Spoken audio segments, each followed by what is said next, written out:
ನಮಸ್ಕಾರ ವೀಕ್ಷಕರೇ, ಇವತ್ತು ಜೂನ್ 13ನೇ ತಾರೀಕು 4 ಪರಿಷತ್ ಚುನಾವಣೆ ನಡೆದಿದೆ. 4 ಕ್ಷೇತ್ರಗಳಿಗೆ ನಡೆದಿದೆ. ಈ ಪೈಕಿ ಬಹುಮುಖ್ಯವಾದದ್ದು ಮತ್ತು ತ್ರಿಕೋನ ಸ್ಪರ್ಧೆ ಏರ್ಪಟ್ಟಿರ್ತಕ್ಕಂತಹ ಒಂದು ಕ್ಷೇತ್ರ, ಬಹುಮುಖ್ಯ ಕ್ಷೇತ್ರ. ಈ ರಿಸಲ್ಟ್ ಎಲ್ಲರ ಕೇಂದ್ರ ಬಿಂದುವೂ ಆಗಿದೆ. ಆ ಕ್ಷೇತ್ರ ದಕ್ಷಿಣ ಪದವೀಧರ ಕ್ಷೇತ್ರ, ಕರ್ನಾಟಕ ದಕ್ಷಿಣ ಪದವೀಧರ ಕ್ಷೇತ್ರ. 4 ಜಿಲ್ಲೆಗಳನ್ನೊಳಗೊಂಡಂತಹ ಈ ಕ್ಷೇತ್ರದ ಪರಿಷತ್ ಸದಸ್ಯರಾಗಿ ಯಾರು ಆಯ್ಕೆ ಆಗ್ತಾರೆ ಅನ್ನುವಂತಹ ಕುತೂಹಲ ಎಲ್ಲರಲ್ಲೂ ಕೂಡ ಮನೆ ಮಾಡಿದೆ.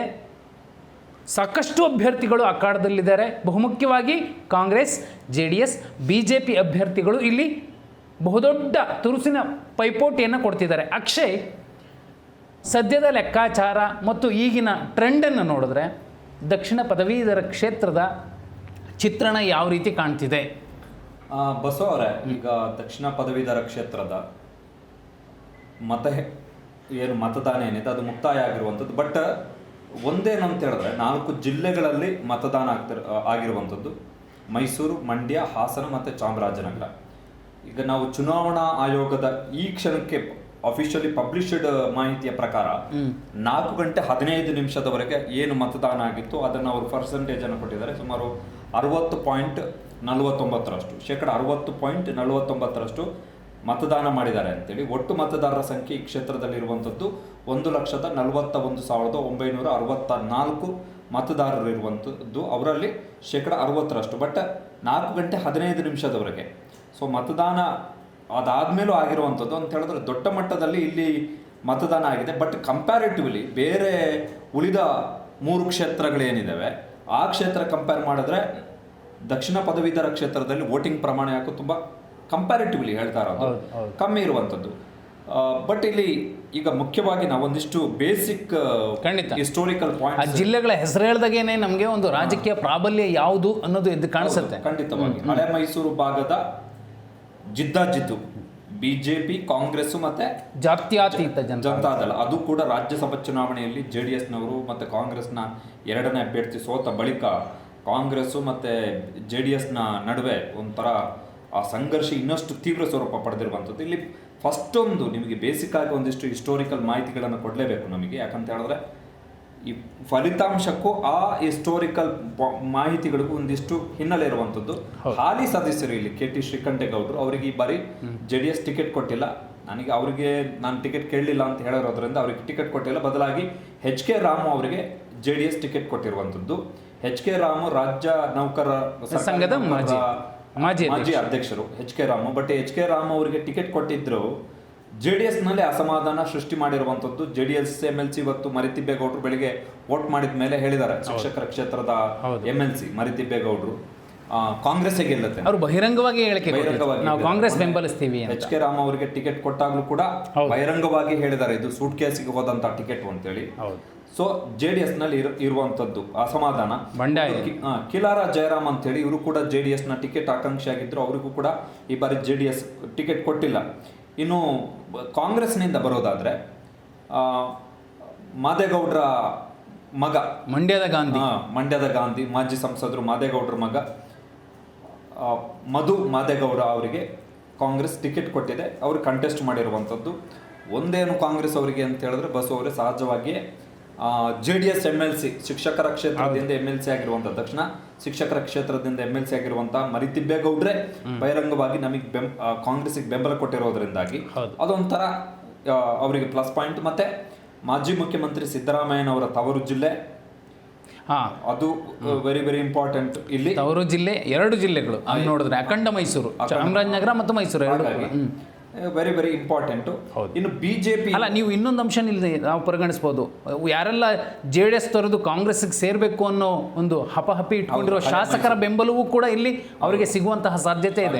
ಹಳೆ ಮೈಸೂರು ಭಾಗದಲ್ಲಿ BJPಯಿಂದ ಮೈವಿ ರವಿಶಂಕರ್ ಇವರು ಕಳೆದ ಬಾರಿನೂ ಸ್ಪರ್ಧೆ ಮಾಡಿ ಸೋತಿದ್ರು ಶ್ರೀಕಂಠೇಗೌಡ ಅವರ ವಿರುದ್ಧ.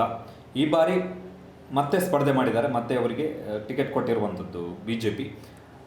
ವೆರಿ ಬಿಜೆಪಿಯ ಲೆಕ್ಕಾಚಾರಗಳು ಏನು ಅಂತೇಳಿ ಮುಂದಕ್ಕೆ ಹೇಳೋಣ. ಹೌದು. ಬಟ್ ಬಿಜೆಪಿಯಲ್ಲಿ ಇನ್ನೊಬ್ರು ಇದ್ರು, ಪ್ರಸನ್ನ ಗೌಡ ಅಂತೇಳಿ. ಇವರು ಈ ಬಾರಿ ಟಿಕೆಟ್ ಸಿಕ್ಕಿರಲಿಲ್ಲ ಅವರಿಗೆ. ಈವನ್ ಗೋ ಮಧುಸೂದನ್ ಅವರು ಕೂಡ ಟಿಕೆಟ್ ಸಿಗುತ್ತೆ ಅನ್ನೋ ನಿರೀಕ್ಷೆಯಲ್ಲಿದ್ರು. ಎರಡೂ ಸಲ ಅವ್ರಿಗೆ ಸಿಗ್ಲಿಲ್ಲ. ಎಂ ವಿ ರವಿಶಂಕರ್ ಅವರಿಗೆ ಕೊನೆ ಚುನಾವಣೆಯಲ್ಲೂ ಕೂಡ ಕಡಿಮೆ ಮತಗಳ ಅಂತರದಿಂದ ಸೋಲನ್ನು ಅನುಭವಿಸಿದ್ರು. ವಿಶೇಷ ಅಂದರೆ ಅಕ್ಷಯ್, ಇಲ್ಲಿ 1992ರಲ್ಲಿ ಕ್ಷೇತ್ರ ರಚನೆ ಆದಾಗ ಅಲ್ಲಿಂದ ಇಲ್ಲಿ ತನಕ ನಾವು ರಿಸಲ್ಟನ್ನು ನೋಡಿದ್ರೆ ಒಂದು ಉಪಚುನಾವಣೆ ಸೇರಿ 6 ಸಲ ಚುನಾವಣೆ ನಡೆದಿದ್ರೆ 4 ಸಲ ಹಳೆ ಮೈಸೂರಲ್ಲಿ ಬಿಜೆಪಿ ಗೆದ್ದಿದೆ, 2 ಸಲ JDS ಗೆದ್ದಿದೆ, ಕಾಂಗ್ರೆಸ್ ಇದುವರೆಗೂ ಗೆದ್ದಿಲ್ಲ. ಒಂದು ವೇಳೆ ಗೆದ್ದರೆ ಅದು ಈ ಸಲದ ಒಂದು ಅವಕಾಶದಲ್ಲಿ ಸಿಗಬಹುದು ಅನ್ನೋ ಒಂದು ಚರ್ಚೆ ಕೂಡ ನಡೀತಿದೆ ಅಕ್ಷಯ್. ಬಿಜೆಪಿಯಿಂದ ಪ್ರಸನ್ನ ಗೌಡ ಅವರು ಟಿಕೆಟ್ ನಿರೀಕ್ಷೆ ಮಾಡಿದ್ರು, ಅವರಿಗೆ ಟಿಕೆಟ್ ಸಿಕ್ಕಿಲ್ಲ. ಹೀಗಾಗಿ ಅವರು ಹೊರಬಂದು ಬಂಡಾಯ. ಇಲ್ಲ, 2 ಕಡೆ ಮಂಡ್ಯ ಇದೆ ಅಕ್ಷಯ್. ಒಂದು ಜನತಾ ದಳ, ಇನ್ನೊಂದು ಬಿಜೆಪಿ. ಪ್ರಸನ್ನ ಗೌಡ ಅವರಿಗೆ ದಲಿತ ಸಂಘಟನೆಗಳು, ರೈತ ಸಂಘ ಇವರೆಲ್ಲ ಬೆಂಬಲ ಕೊಟ್ಟಿದ್ದಾರೆ. Very important. ವಾಟಾಳ್ ನಾಗರಾಜ್ ಅವರು ಕಂಟೆಸ್ಟ್ ಮಾಡಿದ್ದಾರೆ. ಖಂಡಿತ ಅತಿ ಹೆಚ್ಚು ಅಭ್ಯರ್ಥಿಗಳು ಈ ಕಣದಲ್ಲೇ ಇರೋದು ಅಕ್ಷಯ್. ವರ್ಣರಂಜಿತ ರಾಜಕಾರಣಿ, ಕರ್ನಾಟಕದ ವರ್ಣರಂಜಿತ ವಿಭಿನ್ನ ರೀತಿಯ 2 ಸಲ ಶಾಸಕರಾಗಿದ್ದವರು. ಸೊ ಅವರು ಕಂಟೆಸ್ಟ್ ಮಾಡಿದ್ದಾರೆ. ಒಟ್ಟು 19 ಜನ ಕಣದಲ್ಲಿದ್ದಾರೆ. ರಾಜೇಂದ್ರ ಸಿಂಗ್ ಬಾಬು ಸಿನಿಮಾ ಕ್ಷೇತ್ರದವರು, ಅವರು ಕಂಟೆಸ್ಟ್ ಮಾಡಿದ್ದಾರೆ. ಹೀಗಾಗಿ 19 ಜನ ಇರುವಂಥದ್ದು. ಸೊ ಇವತ್ತು ಮತದಾನ ಮುಗ್ದಿದೆ. ಸೊ ಮತದಾನದ ಚಿತ್ರಣ ಸದ್ಯಕ್ಕೆ ಹೇಳಿ ಅದರ ಪೊಲಿಟಿಕಲ್ ಇಂಪ್ಲಿಕೇಶನ್ಸ್ ಏನಾಗ್ತದೆ ಯಾವ ಪಕ್ಷದ ಮೇಲೆ ಅಂತ ಹೇಳೋದಾದ್ರೆ, ಇವತ್ತು ನಮಗೀಗ ಬರ್ತಿರುವಂಥ ಪ್ರಾಥಮಿಕ ಮಾಹಿತಿಗಳ ಪ್ರಕಾರ ಬಸವ ಅವರೇ, ಖಂಡಿತ ಕಾಂಗ್ರೆಸ್ನವರಿಗೆ ಏನಾಗಿದೆ ಅಂತ ಹೇಳಿದ್ರೆ, ಇವತ್ತು ರಾಹುಲ್ ಗಾಂಧಿ ಪ್ರತಿಭಟನೆ. ಪಾಪ ಕಾಂಗ್ರೆಸ್ನವರಿಗೆ ಇಲ್ಲದ ಚಿಂತೆ. ನಾಯಕನ ಯಾರೋ ಸ್ಮೃತಿ ಇರಾನಿ ಟ್ವೀಟ್ ಹಾಕಿದ್ರು, 2,000 ಕೋಟಿ ಉಳಿಸ್ಲಿಕ್ಕೆ ಪ್ರತಿಭಟನೆ ಮಾಡ್ತಿದ್ದಾರೆ ಕಾಂಗ್ರೆಸ್ನವರು ಅಂತೇಳಿ. ಸೊ ಕಾಂಗ್ರೆಸ್ನವರು ಇಲ್ಲದ ಚಿಂತೆಗಳು ಇವತ್ತು ಚುನಾವಣಾ ದಿನ. ಆಕ್ಚುಲಿ ಕಾಂಗ್ರೆಸ್ನವರು ಇವತ್ತು ಗಮನ ಹರಿಸಬೇಕಾಗಿದ್ದಂಥದ್ದು ಚುನಾವಣೆ ಮೇಲೆ. ಖಂಡಿತವಾಗಿ ಅಲ್ಲಿ ಹಳೆ ಮೈಸೂರು ಭಾಗದಲ್ಲಿ ಟಿಕೆಟ್ ಪಕ್ಷವನ್ನು ಗೆಲ್ಲಿಸ್ಕೊಂಡು ಬರ್ತೀವೋ ಇಲ್ವಾ ಅಂತ ಒಂದು ಸುವರ್ಣ ಅವಕಾಶ ದಕ್ಷಿಣ ಪದವೀಧರ ಕ್ಷೇತ್ರದಲ್ಲಿ ಅವಕಾಶ. ಅದನ್ನ ಬಿಟ್ಟು ಇವತ್ತು ಹೋರಾಟಕ್ಕಿಳಿದಂಥದ್ದು ಕೇವಲ ಇದೊಂದು ಕ್ಷೇತ್ರದಲ್ಲ, ಇನ್ನುಳಿದ 3 ಕ್ಷೇತ್ರಗಳಲ್ಲೂ ಕೂಡ ಇವರಿಗೆ ಬಹುದೊಡ್ಡ ಪೆಟ್ಟು ಆಗುತ್ತೆ, ಖಂಡಿತ ಸಿಗುತ್ತೆ. ಹಾಗಾಗಿ ನಮಗೆ ಬಂದಿರುವಂತಹ ಸದ್ಯದ ಇನ್ಫಾರ್ಮೇಶನ್ ಪ್ರಕಾರ ಮಾದೇಗೌಡರ ಪುತ್ರ ಮಧು ಮಾದೇಗೌಡ ಅವರು ಕಳೆದ 2 ದಿನದಿಂದ ದಿ ಕ್ಲೈಮ್ಯಾಕ್ಸ್ ಆಫ್ ಎಲೆಕ್ಷನ್ಸು, ಲಾಸ್ಟ್ ಮೂಮೆಂಟಲ್ಲಿ ಏನಾಗುತ್ತೆ ಅನ್ನುವಂಥದ್ದೇ ವೆರಿ ವೆರಿ ಇಂಪಾರ್ಟೆಂಟು.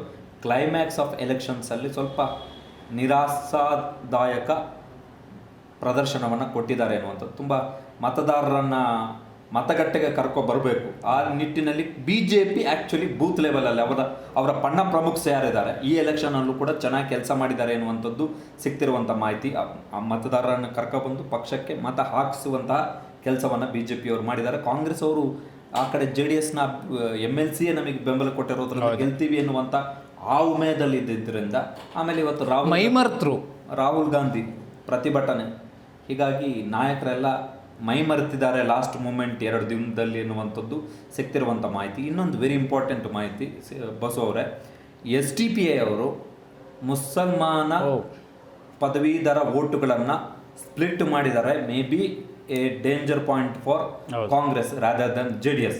ಇಲ್ಲಿ ಹೊಡೆತ ಆಗಬಹುದು ಕಾಂಗ್ರೆಸ್ಗೆ ಅಂತ ಹೇಳಲಾಗ್ತಿರುವಂಥದ್ದು. ಇವೊಂದು JDS MLC ಬೆಂಬಲ ಕೊಟ್ಟಿದ್ದಾಗ್ಯೂ ಕೂಡ. ಮತ್ತು 2ನೇ ಪ್ರಾಶಸ್ತ್ಯದ ಮತಗಳ ಮೇಲೆ BJP ಅವರು ಜಾಸ್ತಿ ಗಮನವನ್ನು ಇರಿಸಿರುವಂಥದ್ದು. ಯಾಕಂತ ಹೇಳಿದ್ರೆ ಮೊದಲ ಪ್ರಾಶಸ್ತ್ಯದ ಮತದಲ್ಲಿ ಕಾಂಗ್ರೆಸ್ ಅಭ್ಯರ್ಥಿ ಪರ ವೋಟ್ ಹಾಕಿದ್ರು ಕೂಡ 2ನೇ ಪ್ರಾಶಸ್ತ್ಯ ಮತದಲ್ಲಿ ಓವರ್ ಆಲ್ ಎಲ್ರದ್ದು ಕೂಡ ಅದೇ ಆಪ್ಷನ್ಸ್ ಆಗಿಬಿಟ್ರೆ, ಅಲ್ಲಿ ಸ್ಪ್ಲಿಟ್ ಆಗದೆ ಹೋದರೆ, ಒಂದು ವೇಳೆ 2ನೇ ಪ್ರಾಶಸ್ತ್ಯದ ವೋಟು ಸ್ಪ್ಲಿಟ್ ಆಗದೆ ಅದು ನೇರವಾಗಿ BJPಗೆ ಏನಾದರೂ ಬಂದರೆ BJP have a chance or edge ಇರಬಹುದು. ಇನ್ನೊಂದು ಅಂಶ ಇಲ್ಲಿ ಹೇಳಿಬಿಡಬೇಕು, BJP ಇಲ್ಲಿ ತನ್ನ ಅಭ್ಯರ್ಥಿಯನ್ನು ಗೆಲ್ಲಿಸಿಕೊಳ್ಳೋದಕ್ಕೆ ಸಾಕ್ಷಾತ್ ಚುನಾವಣಾ ಚಾಣಕ್ಯ BY ವಿಜೇಂದ್ರ ಅವರನ್ನು ಅಖಾಡಕ್ಕಿಳಿಸಿತ್ತು. ಹೈಕಮಾಂಡ್ ಕೂಡ ಒಂದು ಸಂದೇಶವನ್ನು ರವಾನಿಸಿತ್ತು. ಹಳೆ ಮೈಸೂರಲ್ಲಿ ನೀವೇನು ಗೇಮ್ ಮಾಡ್ತೀರಾ ಅದರ ಟ್ರೈಲರ್ ಇಲ್ಲಿ ತೋರಿಸಿ ಅನ್ನೋ ಒಂದು ಒಂದು ಗುರಿಯನ್ನು ಕೊಟ್ಟಿತ್ತು. ವಿಶೇಷ ಅಂದರೆ ನೀವು ಸೂಕ್ಷ್ಮವಾಗಿ ನೋಡಿ, ಮೈಸೂರು ಮಂಡ್ಯ ಈ ಭಾಗದಲ್ಲಿ ಅವರು ಭಾಷಣ ಮಾಡುವಾಗ ತುಂಬ ಪ್ರಖರವಾದ ಮಾತುಗಳನ್ನು ಹೇಳಿದ್ರು. ನಾರಾಯಣ ಮುಂದಿನ ಮುಖ್ಯಮಂತ್ರಿ ನಮ್ಮ ವಿಜೇಂದ್ರ ಅವರು ಆಗ್ತಾರೆ ಅನ್ನೋ ಮಾತನ್ನು ವಿ ಸೋಮಣ್ಣ ಅವರು ವೇದಿಕೆಯಲ್ಲಿದ್ದ ಕಡೆ ತುಂಬ ಕಿರಿಕಿರಿ ಕೂಡ ಅನುಭವಿಸ್ತಾರೆ. ಸೋಮಣ್ಣ ಅವರು ಕೊನೆಗೆ ಹೇಳ್ತಾರೆ, ನನಗೂ ವಿಜೇಂದ್ರಂಗೂ ಹೋಲಿಕೆ ಮಾಡಬೇಡಿ, ನನಗೆ ಇಷ್ಟು ವಯಸ್ಸಾಗಿದೆ, ನಾನು ಇಷ್ಟು ಸಲ ಗೆದ್ದಿದ್ದೀನಿ ಅನ್ನೋ ಮಾತನ್ನು ಹೇಳ್ತಾರೆ. ಇದೆಲ್ಲವನ್ನು ಪಕ್ಕಕ್ಕಿಟ್ಟರೂ ಕೂಡ ಅವಕಾಶ ಕಾಂಗ್ರೆಸ್ಗಿತ್ತು. ಅದನ್ನು ನಿಜಕ್ಕೂ ಕೊನೆಯ ಕ್ಷಣಗಳಲ್ಲಿ ಅದು ಮಿಸ್ ಮಾಡಿಕೊಂಡಿರುವ ಸಾಧ್ಯತೆ ಇದೆ. ಜೊತೆಯಲ್ಲಿ ಬಿ ಜೆ ಪಿ ಇದು ಲಾಭವನ್ನು ನಿಜಕ್ಕೂ 4 ಕ್ಷೇತ್ರಗಳಲ್ಲಿ ಬಳಸ್ಕೊಳ್ಳೋದಕ್ಕೆ ಸಾಕಷ್ಟು ಪ್ರಯತ್ನ ಮಾಡಿರುತ್ತೆ. ಅಕ್ಷಯ್, ಇಷ್ಟೆಲ್ಲ ನಾವು ಮಾತಾಡಿದ್ವಿ. ನನಗೆ ಡೈರೆಕ್ಟ್ ಕ್ವಶನ್ ಬಸವರ, ನಾನು ಪೊಲಿಟಿಕಲ್ ಇಂಪ್ಲಿಕೇಶನ್ಸ್ 4 ಜಿಲ್ಲೆಗಳು, ಹಳೆ ಮೈಸೂರು ಅಂತ ಹೇಳಿದ್ರೆ ಒಂಥರ JDS ಅಡ್ಡ. ಅಲ್ಲ, ನೀವು ನೋಡಿ, ಸಿಂಪಲ್. ಹಾಸನ ಜಾತ್ಯತೀತ ಜನತಾದಳ ಸಾಮ್ರಾಜ್ಯದ ಪ್ರಥಮ ರಾಜಧಾನಿ, ರಾಮನಗರ ದ್ವಿತೀಯ ರಾಜಧಾನಿ, ಮಂಡ್ಯ ತೃತೀಯ ರಾಜಧಾನಿ. ಅಲ್ಲಿಗೆ 2 ಮಹಾರಾಜಧಾನಿಗಳು JDSನವೇ ಇದ್ದಾವೆ.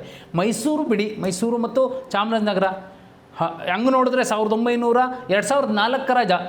ರಿಸಲ್ಟನ್ನು ತೆಗೆದು ನೋಡಿದ್ರೆ ಮೈಸೂರು ಅತಿ ಹೆಚ್ಚು JDS ಶಾಸಕರನ್ನು ಗೆಲ್ಸ್ಕೊಂತು. ಸಿದ್ದರಾಮಯ್ಯ ಅವರು ರಾಜ್ಯಾಧ್ಯಕ್ಷರಾಗಿದ್ದರು. ಇದು ಒಂದು ಪಕ್ಕಕ್ಕೆ ಇಡೋಣ. ಅಂದರೆ ನಾನು ಹೇಳಿದ್ದು ಚಾಮರಾಜನಗರ, ಹಾಸನ, ಮೈಸೂರು, ಮಂಡ್ಯ ಅಂದರೆ ಇದು JDSನ ಭದ್ರಕೋಟೆ. ಹೇಗೆ 2021 ಲೋಕಲ್ ಬಾಡಿ ಎಲೆಕ್ಷನ್ ಏನಾಯಿತು, ಕೋಲಾರ, ತುಮಕೂರು, ಮಂಡ್ಯ 3 ಕ್ಷೇತ್ರಗಳನ್ನು ತಮ್ಮ ಭದ್ರಕೋಟೆಗಳನ್ನು ಕಳ್ಕೊಳ್ಳುತ್ತೆ JDS. ಅದೇ ಧಾಟಿಯಲ್ಲಿ, ಅದೇ ಮಾದರಿಯಲ್ಲಿ ಈ ಸಲ ದಕ್ಷಿಣಿ ಪದವೀಧರ ಕ್ಷೇತ್ರದಲ್ಲೂ ಕೂಡ JDSಗೆ ಹಿನ್ನಡೆಯಾಗುವಂತಹ ಸಾಧ್ಯತೆ ಇದೆ. ಅದು ಕೂಡ ಅವರ ಪಕ್ಷದ MLCನೇ ಖುದ್ದು ಬಹಿರಂಗವಾಗಿ ಹೇಳಿಕೆ ಕೊಡ್ತಿದ್ದಾರೆ. ಅಂದರೆ ಅಕ್ಷಯ್, ಇಷ್ಟೆಲ್ಲ ನಾವು ಮಾತಾಡಿದ ಮೇಲೆ ನಮ್ಮ ಅರಿವಿಗೆ ಬಂದಿರೋ ಲೆಕ್ಕದಲ್ಲಿ ನೀವು ಒಂದು ಪ್ರಿಡಿಕ್ಷನ್ ಅಂತ ಕೊಡೋದಾದರೆ ಏನು ಕೊಡ್ಬೋದು? ಕರ್ನಾಟಕ ದಕ್ಷಿಣ ಪದವೀಧರ ಕ್ಷೇತ್ರದಲ್ಲಿ ಏನಾಗಬಹುದು ರಿಸಲ್ಟ್?